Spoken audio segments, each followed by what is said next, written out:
Ooh, welcome to the Ringer NFL show. I'm your host, Sheil Kapadia. Today, we're playing a little true or false from week 11. I've got 3 statements, and we'll decide whether we believe them. It was a fun set of games. Broncos taking control of the AFC West with a huge win over the Chiefs.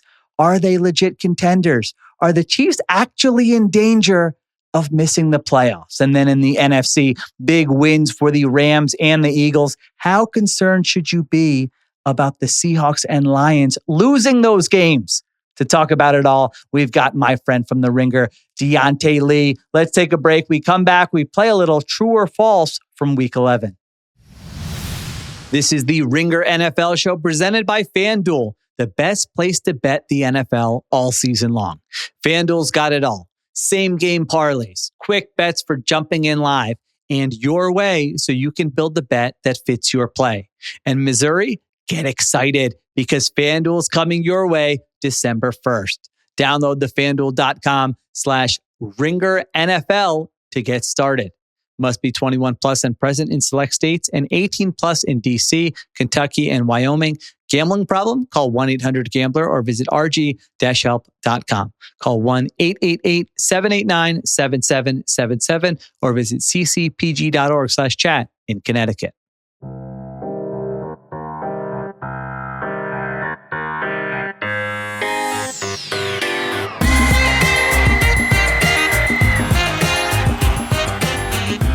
All right, we are back with Diante Lee. We're playing a little true or false. Here we go, Diante. First thing, true or false, the Broncos are actual contenders in the AFC. And you know what? I'm taking this one first. I got to wave the white flag. I don't have a white flag. My sweatshirt's kind of white. I'm not taking this off and waving it. That's not happening for social or any other purposes. But for the first time all year, I think this is actually true. I think any team that has a chance to be the 1 seed in their conference can make the Super Bowl. And I think one of the lessons here from week 11 is that there are no real haves and have-nots in the AFC. Everyone's just kind of bunched together, and I don't think the spread on any of these playoff games is going to be that big once we get there. And the Broncos are right in the mix. So I've been skeptical of them all year. I thought they were a good team. I didn't think they were a great team. I didn't think they were going to win the division over the Chiefs. But this is what Sean Payton was hired to do. And they showed with that win today against Kansas City. I mean, they are, 3.5 games ahead of the Chiefs now in the AFC West. They are easily the favorites. So he talked a big game in August. I made fun of him. I said, settle down, Sean Payton. And now here I am after week 11. I was wrong. The Broncos are contenders in the AFC. True or false for you with that statement? I'd say true, but it's so tricky because I don't want to say true because of today, right? Like, I'm not the 1 game sample guy. So I think that's probably the thing that hangs me up most, right? And I think if you're looking at the leaderboard in the AFC now, it would be really hard to say that you feel more certain about Indianapolis, New England, or Buffalo than you do Denver, right? If we're just judging off of resumes. Because the one thing that Denver can say that a lot of those teams cannot is that they've played other contenders. They've played other playoff quality teams and have played them close, if not beaten them outright.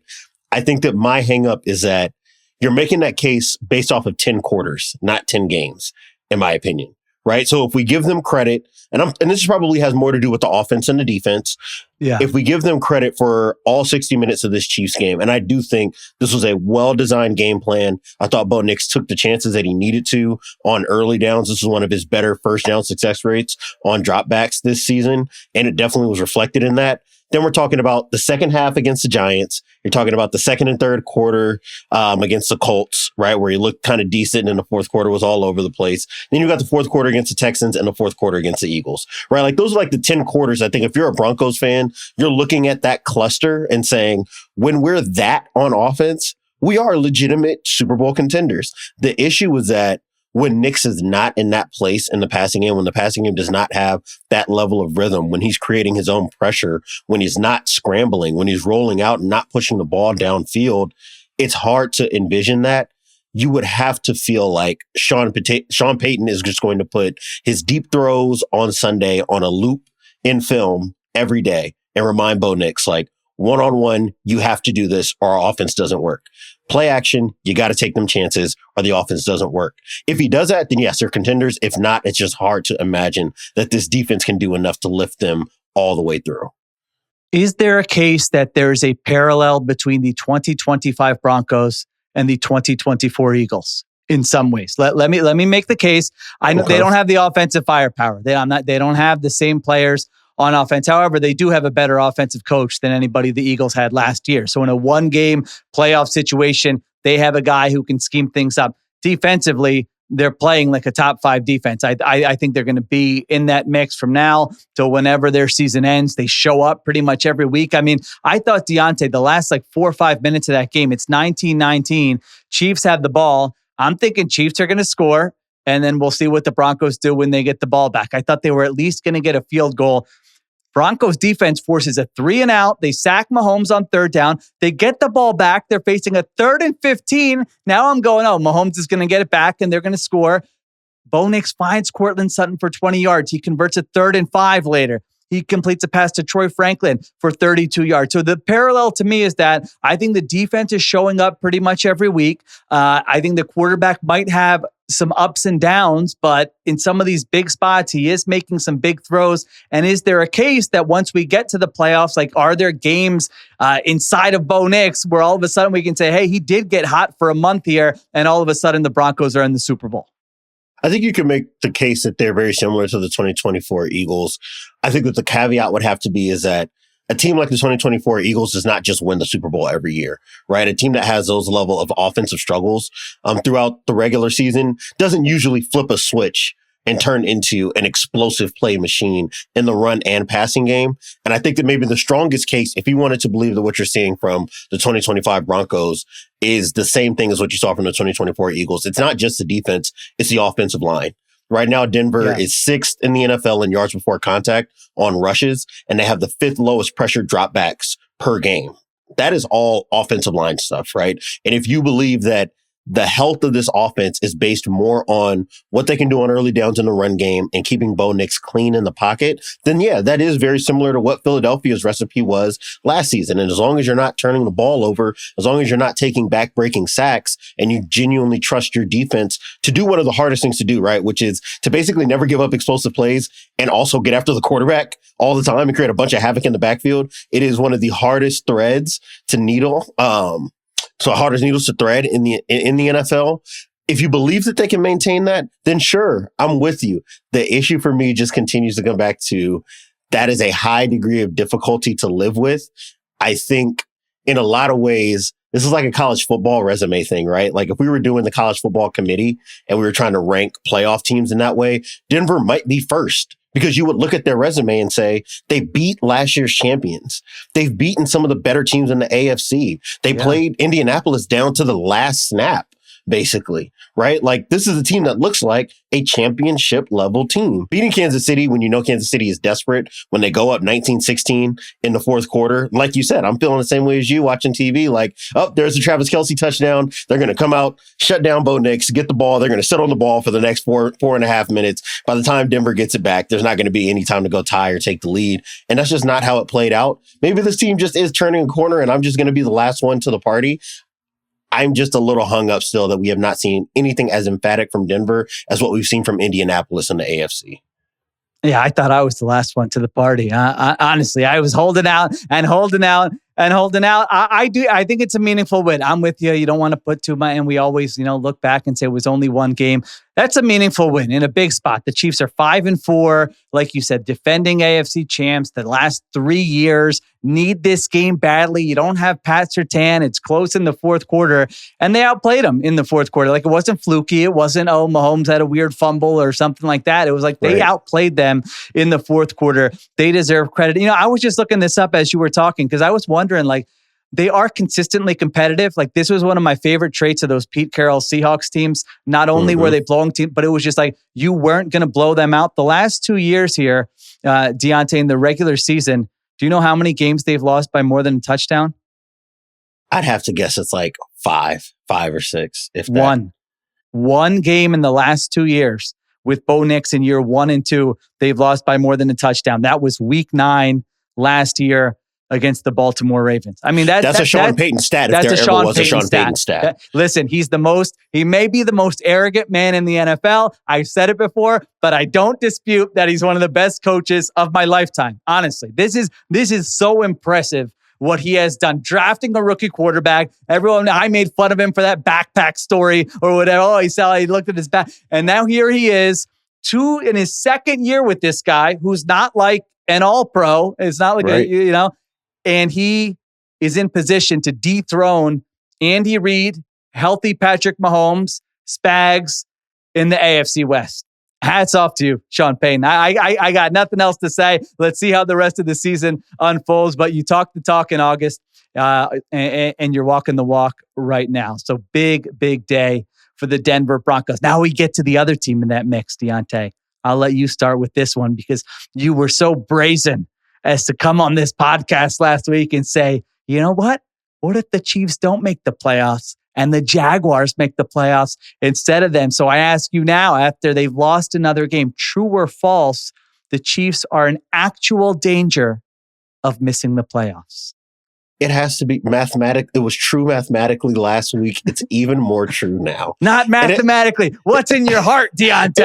In my heart of hearts, I genuinely believe that they should not be sleeping very well on the plane back to Kansas City, right? You should be feeling like we have just burned up all of our margin for error. Losing to Buffalo and losing to Denver has now set us back, and really losing to Jacksonville. I think that's the game that they are going to be kicking themselves over for the rest of the season. Basically, no matter how the seeding plays out, they are going to be kicking themselves over those 3 games the rest of the way, because now you've basically backed yourself into a corner where you kind of have to beat Indianapolis next week, and you're getting them off a bye. You're going to be desperate. This team has been rolling offensively, and they just made an addition of cornerback. Even if you have some quibbles, and I did, about the deal to get a guy like Sauce Gardner, if you're looking at where Indianapolis is positioned, they might have just gotten the missing piece to be the AFC champions this year. And for Indianapolis, I mean, not for Indianapolis, for Kansas City, you're in a position you never want to be in as a team that wants to contend. And that's being in a do or die situation before we even get to Thanksgiving weekend. Right? That's just not where you want to be. If they lose to Indy, you basically can't lose another game the rest of the way out if you're just looking at the tiebreakers and the seedings, right? You can't afford to lose to the Chargers again. You can't afford to lose to Denver again. And if they lose to Houston, that's another team that's similarly around 500 and is going to be vying probably for the 7th seed in the AFC. They don't have any wiggle room. Their best bet right now is that you win enough games to where it comes down to the tiebreak between you and Baltimore, right? Let's say Pittsburgh ends up winning the AFC North, and now it's between you and Baltimore for the 7th seed in the AFC, and you get that tiebreak because you won that game head to head.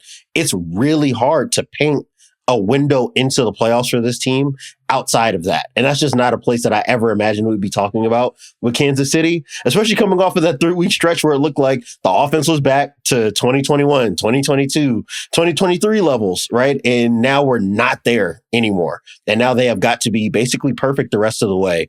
And I don't know how to kind of sort that out in my head, because that's just not where I thought Kansas City would be at all this year. My mind will not let me get there. This is false. They are not in danger of missing the playoffs. They're going to go on a run. They're going to be okay. But man, the standings page is making me, it's like you have to refresh. Am I looking at they are 9th in the AFC right now. They would be out of the playoffs if the season started today. They are 5-5. You mentioned the Texans. The Texans are 5-5. So like you said, that's a big game that they'll have to win against them. The big point there is the Jaguars, which you made last week, and I refuse to believe you, but the Jaguars are 6-4. The Chiefs are 5-5, but the Jaguars own the tiebreak there. So you can't, if you tie with the Jaguars, you're out of there. I still think they're going to go on a run. I honestly think if you took this team and they played last year's team, I think last year's this team beats last year's team. So, and last year's team was 15-2 and made it to the playoffs. I mean, it's unreal. All the, let's give our friend Bill Barnwell a shout out, because he was doing the 1-score game thing way before anyone I could remember. And last year the Chiefs are 10-0 in 1-score games. Literally one of the luckiest teams of the last decade, 2 decades. And this year, they are 0-5. Like, as the most unlucky team in the NFL this year is the Kansas City Chiefs at 0-5. The tiebreakers are not great for them. I was, watching that game, especially in the first half. I'm like, the offense is like, they're doing some stuff. They're missing some shots downfield, but you're taking them. You have opportunities. There's some missed throws. There's some drops in there. I didn't feel like this was the old Chiefs offense that we talked about last year, where you're like, man, they're just stuck in mud. They don't have it. So I still think they have it. But your point's well taken. The margin for error is very slim with some difficult games upcoming, where if you have a game where, you know what, a couple calls don't go your way, or you have a muffed punt, or you have a botched snap, you get a Rasheed Rice fumble, something like that. One of those games that happen in the NFL. If you have one of those games at an inopportune time, all of a sudden, I might be going to the dark side with Diante and coming on here one Sunday night and saying, I actually don't think they're going to make the playoffs. I'm not there yet. I think they're going to be okay. I actually am not that discouraged by their offense. And I think they're going to win a lot of these big games and finish with 10 or 11 wins, sneak into the playoffs as a wild card. And then who knows? We might be picking them to get to the Super Bowl if they get to that point. The Chiefs recorded the documentary a year too early. This is the doc I want. Is the dynasty team on the ropes in the regular season. That's the story I want told. I'm with you. That's exciting. It actually is legitimately exciting, just as a fan or an analyst, to have this quarterback, this coach, not in the playoffs as of mid-November. And what do you got inside of you? This is different than a playoff run. This is a backs against the wall. It's week after week after week after week now. You have to do it. I'm not counting them out. You're right. This has now become maybe the most intriguing story in the NFL is, wait a minute, are they actually going to miss the playoffs with Mahomes healthy? And like I said, Andy Reid, Spags, a better supporting cast than last year? Or are we going to look up 5-6 weeks from now and go, okay, that's just another chapter. And now let's see what happens in the playoffs. So they're minus 220, Diante, to make the playoffs. So FanDuel's telling us we're okay. But those division odds flip, so things can flip pretty quickly in a week here. So there is a lot of football left, but I think your point is the main one. The margin for error is very slim, where 1 week where things don't go your way in this very weird sport, all of a sudden you're looking up and going, man, I can't believe the season went that way. All right, let's take a break. We come back and we move over to the NFC. The Ringer NFL show is brought to you by FanDuel. FanDuel is changing the way you live bet football, and it starts with Next Drive SGPs. Now you can bet what's happening on the next drive. Will it end in a touchdown, a punt, a field goal? Then stack player props and build your bet exactly how you want it. And every NFL game day comes with a profit boost you can use on your Next Drive SGP. Visit FanDuel.com/RingerNFL to download the app today and bet the next drive your way. Must be 21 plus and present in select states, or 18 plus and present in DC, Kentucky, or Wyoming. Opt-in required. Bonus issued as non-withdrawable profit boost tokens. Restrictions apply, including any token expiration and max wager amount. See terms at sportsbook.fanduel.com. Gambling problem? Call 1-800-GAMBLER or visit rg-help.com. Call 1-888-789-7777 or visit ccpg.org/chat in Connecticut.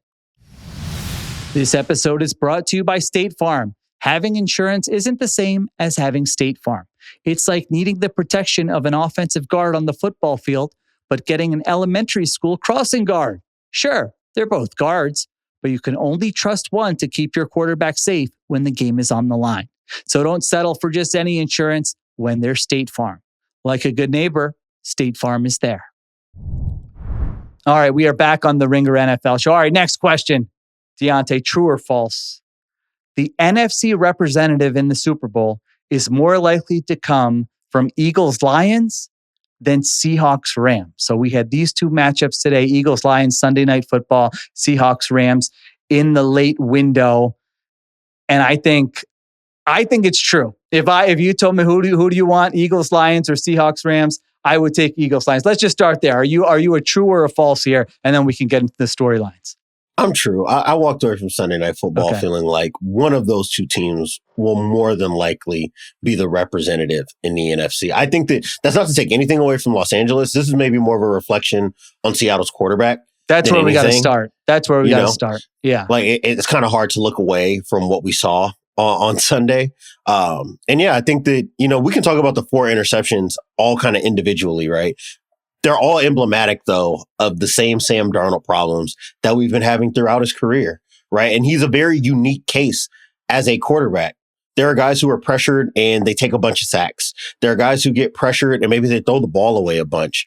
To me, there's a big issue. The biggest issue with Sam Darnold is never the throw that he makes. It's rarely the throw that he makes. It's the ones that he won't. Right. And what I mean by that are the checkdowns he won't take when he's pressured. Right. And that's where he makes plays worse for himself. And this existed in Minnesota. Right. We were never coming onto the podcast saying, man, Sam Darnold missed that deep end breaker over the middle to Justin Jefferson or Jordan Addison. Oh, he missed a shot to Jalen Naylor one-on-one out on the perimeter. He can make those throws all game long. That's a big reason why Jackson Smith-Njigba looks like this supernova wide receiver. It's because he knows how to get the ball downfield. It's what kind of quarterback are you when pressure is closing in, when pictures are changing on the back end, when you should not try to fit the ball into a tight window. He has not had a changeup throughout his career. And I think that Los Angeles did an excellent job of saying, if we sit in the seams, we can play more. We can probably live in one-on-one on the perimeter, but we're going to sit on the seams, not allow you to get those deep end breakers, not allow you to get those timing throws in the intermediate area of the field. And we're going to bet that we're going to get home to you before you decide to check the ball down. And they were right time and time again in this game. And that's really what led to those turnovers and why Seattle didn't win in spite of their defense basically spending a masterpiece, being -4 in the turnover category. That was an intriguing game for me, but I think it was a lot of confirmation that Seattle is maybe not offensively in the exact same class and from a playoff perspective as the Rams, as the Lions, and as the Eagles based off of what we've seen. So it goes back to what you said in the beginning about the one game sample thing in a way, because a reasonable person can make the argument that they outgained the Rams 414 to 249. The Seahawks had 26 first downs. The Rams had 12. Even with 4 turnovers, the Seahawks had a chance to kick a field goal at the end to win the game. A reasonable person could say, they meet again later this season in the playoffs. Absolutely, the Seahawks can win that game. But you know what? We have a history with this quarterback not going too far back to last year, like you mentioned. And the biggest thing you were worried about as a Seahawks fan was, is Sam Darnold going to turn into a pumpkin when in one of these big games? And it did happen. You just outlined it. You just outlined why it happened, how it happened. And so you saw that this year, you saw that last year in the wild card round, you saw it last year in week 18. And I don't want to make it sound like that means it's definitely going to happen going forward. But yes, It is reasonable to think that, like, man, I'm not that confident in him in a big spot. And then there's other stuff that I like that you touched on stylistically, where I kept waiting for, what does this offense look like when you're playing from behind? What does this offense look like when it goes up against a defense that doesn't say, oh, we need to match all your big bodies on the field and we need to stop the run? No, we're not going to worry. We're just going to try to limit the explosive plays because you're not a great running team anyway, which is what the Rams did in this game as well. So those kind of your worst nightmares came true if you were a Seahawks fan in this game. It doesn't mean they stink and aren't going to make the playoffs and don't have a chance, but some of those things you were worried about, I think, did come to fruition in this game, and now you're kind of worried about it going forward. So I think we're in the same place with the Seahawks. The Rams, man, their coaching staff is just up for their coaching staff and their quarterback. They're up for the challenge every week. Every time. And it wasn't a great offensive game. To your point, it was a pretty good defensive game, and you're doing different stuff, different wrinkles. I mean, Chris Shula's got to start getting some credit. Their corners are not, to be able to coach around that to the degree that they do and have one of the best defenses in the NFL. He deserves credit there. So they're obviously on the list of contenders. And then you mentioned Eagles-Lions. Let's finish there, Diante. I'll give you my quick takeaways here. The Eagles, this defense, with the addition of Jalen Phillips and Nakobe Dean returning from injury, I mean, it has given them an unbelievable boost. The last 2 weeks against the Packers and the Lions, 2 very good offenses, they've given up 2 touchdowns on 22 possessions. So it's kind of like that Broncos conversation. Their defense is going to keep them in the game pretty much every week. And I actually can make the case that I feel just as good, if not better, about the Lions after this game, because I know what the Lions are. If the Lions have to go outside and if Jared Goff is going to get pressured, they're not going to win those games in the playoffs. However, their defense looks great. in this football game and has played pretty consistently well here. And if the Lions end up in a situation where they're playing indoors or they're not playing a great defense, they have a chance to beat anyone. So that's where I'm at with those two teams. What did I get right? What did I get wrong? I think I'm with you on both counts, right? Like, I feel okay about Detroit. Detroit can still win the NFC North. And as long as they win the NFC North, that means they're hosting a playoff game. And if they're playing indoors, they should be able to win a playoff game, assuming health, especially for their defense. And I thought their defense showed up really well for as banged up as they were in the secondary against Philadelphia.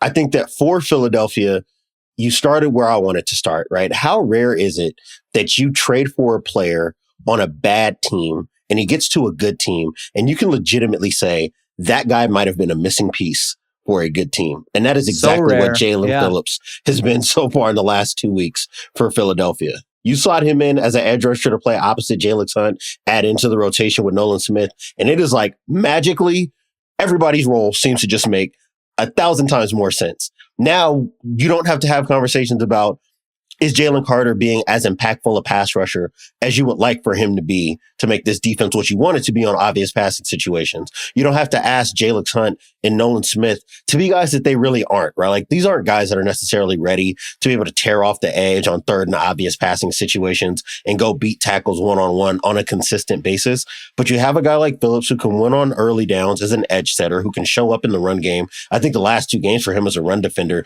have been 2 of his better ones all season. And really, it makes it hard to understand why Miami was so bad at stopping the run and why you would give away a young player like this, given how productive he's been in his new setting. And then I think on the other side of it for me with Philadelphia, we saw little bits and pieces of it today. Maybe the wind affected it in the second half, and this offense just has often had the tendency to kind of turtle up once they get leads in the second half. So I don't know what to make of what we saw after halftime.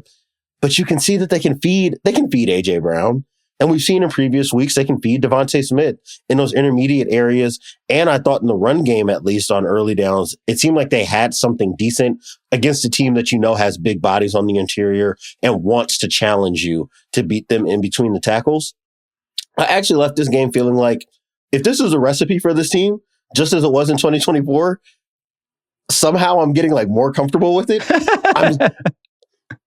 I'm still very frustrated with what we're seeing offensively, but if you're just taking the whole of it, Vic Fangio, et cetera, I think I'm much, much more comfortable with the way the defense is playing right now and the margin of error that creates for the offense than I was at any other point this season.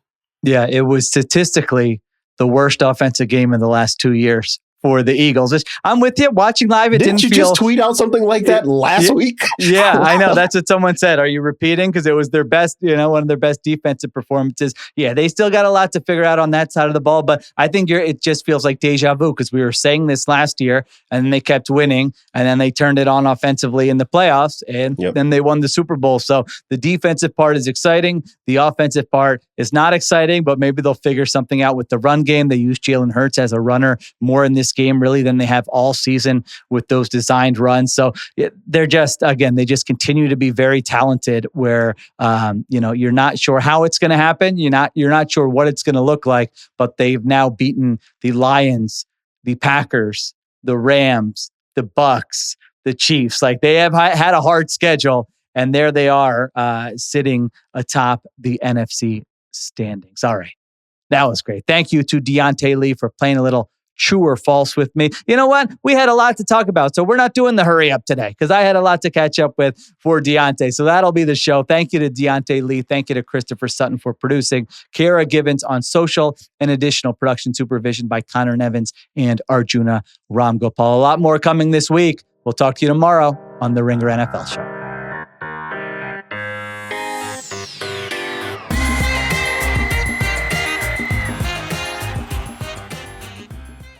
Must be 21 plus and present in select states. For Kansas, in affiliation with Kansas Star Casino, or 18 plus and present in DC, Kentucky, or Wyoming. Gambling problem? Call 1-800-GAMBLER or visit rg-help.com. Call 1-888-789-7777 or visit ccpg.org/chat in Connecticut or visit mdgamblinghelp.org in Maryland. Hope is here. Visit gamblinghelplinema.org or call 800-327-5050 for 24/7 support in Massachusetts, or call 877-8-HOPE-NY or text HOPE-NY in New York.